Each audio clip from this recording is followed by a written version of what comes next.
Justice Vampire Masquerade. Today I'm here to talk to you about that game because I got the chance to play this, a hands-on first impression. Now I am super excited to be able to talk to you about this game, and we are going to cover everything that I got to experience in that game. But before that, I have a word from our sponsor, which is Fast Travel Games, because they decided to sponsor this video to let you guys and girls know that you can go right now and wishlist this game, as it's coming out on Quest 2, Quest 3 and PSVR 2, so you can go wishlist that right now. And even more excitingly, I actually have the dates of when this game is coming out. Justice Vampire Masquerade is going to be dropping on the 2nd of November 2023, so that's right, this freaking year, for the grand old price of $29.99. Now I can tell you already, at this point in the video, spoiler alert, it's going to be worth that money. This game is actually pretty freaking dope. Now I'm going to be honest, when this game was announced, I wasn't entirely sure if it was going to be for me or not. But after having played this, it's definitely spun me on my head, and now I'm absolutely ready to go into this fangs first.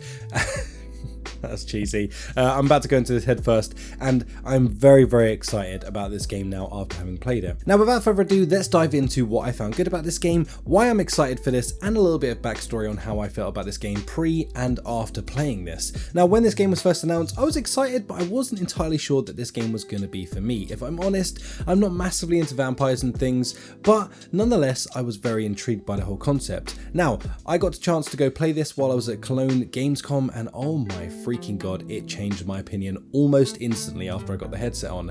Now I played this on Quest 2, and the footage you're going to see throughout this video is on Quest 2, and honestly, even on Quest 2, this blew my freaking mind. Now this is of course coming to Quest 3 as well, and PSVR 2, so there's going to be graphical improvements on those other two headsets, I'm sure. Now we don't know a lot about the Quest 3, but we do know that it's going to have a lot more headroom, so I'm excited to see what this game looks like on there. But anyway, diving into this demo, I got a chance to go through a bit of a learning curve, learn about how the mechanics work in the game, and then on top of that I got to do a little bit of a mission so I could try it out and see what it's going to be like once you're actually in there and how things are going to work. Now there's a few things I can definitely tell you straight off the bat. First of all, we're going to be following a story of a vampire, of course, I mean it's all about vampires, but we're going to be following a singular story throughout this, which is one full campaign. And when I tell you it's a full campaign, I mean a full campaign. There is hours upon hours that are going to be built right into this just for the campaign alone. So I'm ridiculously excited to tell you that this is a full fat game. This is by no means a short experience. It's going to be something to really get your teeth into.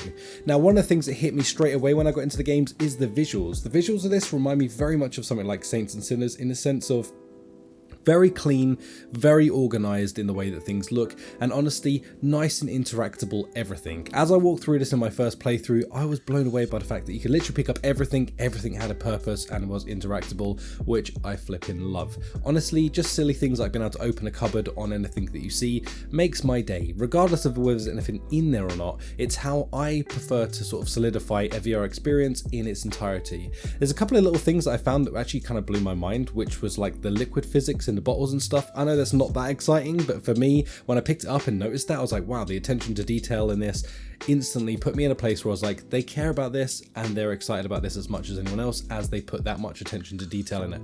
Quite easily on a Quest 2, it could have just been a green bottle and no one would have cared.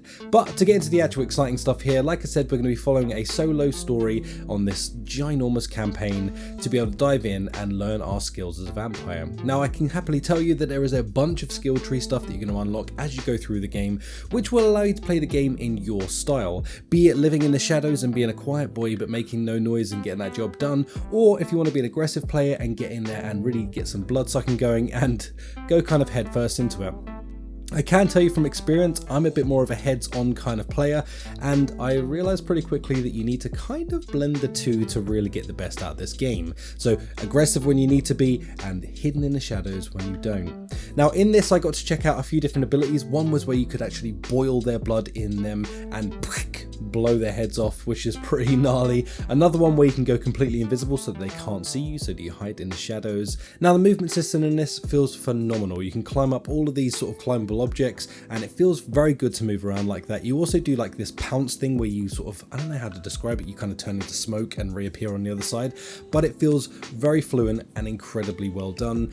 So movement systems, it's all there. All the comfort options that you'd expect are there. I did ask for everyone, don't worry. So So those things are there and are incredibly solid. The other side of things is the attacking of the humans feels really damn cool. You can either get in behind them very quickly and just grab their neck, sink your teeth into them, or you can be a little bit more subtle and very sneaky and, you know, crawl up behind them, or you can just go whole hog. As long as you get in there behind them, you can definitely and drain some blood. There's a pretty cool thing as well when you drain the blood. If you do it at the right time, it's kind of like a little mini game within bleeding the blood out, and it sounds boring when I explain it like that, but it's absolutely not when you're actually in it. But you drain them to a certain point and then you throw them and you fling them off and you get like a little boost. The way that this works is you drain the blood for like the energy and your hunger. You're going to use those things to craft bolts or do any of the other things like your special abilities and stuff, which will drain them, which means you kind of do need to either feed, or if you want to stay very, very silent and everything, then you're going to want to be able to really conserve your food that you've had. You can also do other cool things as well, like feed on the rats that are knocking around, which is super flippin' dope and kind of gross all at the same time, but nonetheless it's cool because you can use this ability to be able to see where the humans are and where like the rats are and stuff like that by seeing their actual heartbeats. Their sort of like hearts appear inside of it and let you know that there's a good snack just around the corner. Honestly, I absolutely loved my time in this. It was such a pleasure to jump in and just experience a game that really felt truly fleshed out, and there's not a lot that you can say that about at the moment, with a bit of a dry spell. I think this is going to be a highlight for the PSVR 2 and the Quest, because honestly, just having something with a fleshed out campaign, it just takes me right back to that reference I made at the beginning, which is it's very Saints and Sinners in the sense that when you buy this, you're kind of going to be locked into a very long campaign that you can enjoy for a long period of time. Jump in, jump out, enjoy yourself, and just sort of like just have something with some longevity. It has that kind of AAA feel to it, which honestly, I'm just so pleased to announce that this is going to be a really, really good game. Honestly, I think that's pretty much all I have to say about this game. We've covered everything that we can do in there. We've covered all of the way that the upgrades are going to work. We've covered the way that the story missions work in this is really cool, very narrative driven, good voice acting. All in all, my first impression of this game is freaking dope. I can't wait to get my hands on the full version of this because I will definitely be covering it again in the future once it drops in November. So be keeping your eyes out, get those pre-orders done. I'll have everything linked down below so that you can find the stores in order to be able to go and pre-order this. Massive thank you to Fast Travel for sponsoring this video. They obviously have confidence in what they were doing because they literally told me that I could tell you what I thought about this game, and they were open to me giving criticism if needs be. Honestly, I didn't have any criticism about this, so that shows how confident they are in their game, and honestly I share the same confidence now, as I can't wait to dive into this when it is out. So make sure you check that out, links and everything down there. Smash like if you enjoyed this and subscribe if you're new to the channel. I will check you in the next one. Thank you, goodbye. They show we're ready to roll.